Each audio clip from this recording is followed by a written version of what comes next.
Insane news today. An Ontario judge named Edward Bellobaba struck down the Better Local Government Act, also known as Bill 5 in Ontario. That law would have cut the number of politicians who run Toronto City Hall down from 47 city councillors to 25.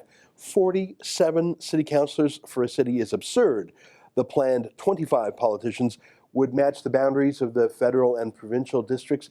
It was a smart idea, as the late Rob Ford would say. It took on the gravy train. Well, the law passed in the Ontario legislature, and everything was supposed to be in effect for the upcoming Toronto civic election. But to hell with democracy, an extremist left-wing judge thinks he's the premier of the province, not Doug Ford. So this judge just ripped up the law, even though the City of Toronto's own legal department acknowledges that the province has jurisdiction to make decisions over cities like this. This isn't the first time that Judge Bellobaba has made a shocking extremist decision.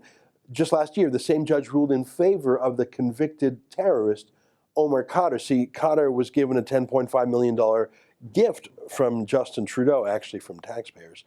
Well, the family of the man that Khadr murdered, Sergeant Christopher Spear, tried to freeze the government's payment to Khadr so they could get some compensation for the murder, but Bellobaba quickly refused the victim's case, siding with the terrorist.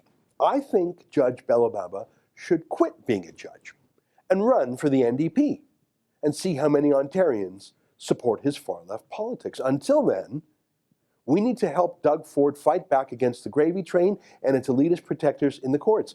Please help me by doing two things. Number one, sign this petition to Doug Ford and let him know that you support his legislation and insist he proceed with it. Number two, let's fund a real public opinion poll, independent, scientifically, statistically valid, to find out what Ontarians really believe. Do they support this unelected judge, or do they support the elected Premier of Ontario, Doug Ford? Doug Ford is doing what he said he'd do. He's standing up for taxpayers, fighting the gravy train, but a small group of elites, including an extreme judge, are trying to stop us all. Please support Doug Ford and visit standwithford.ca. Go to standwithford.ca, sign the petition, and help us raise the $2,000 necessary to conduct a statistically valid opinion poll.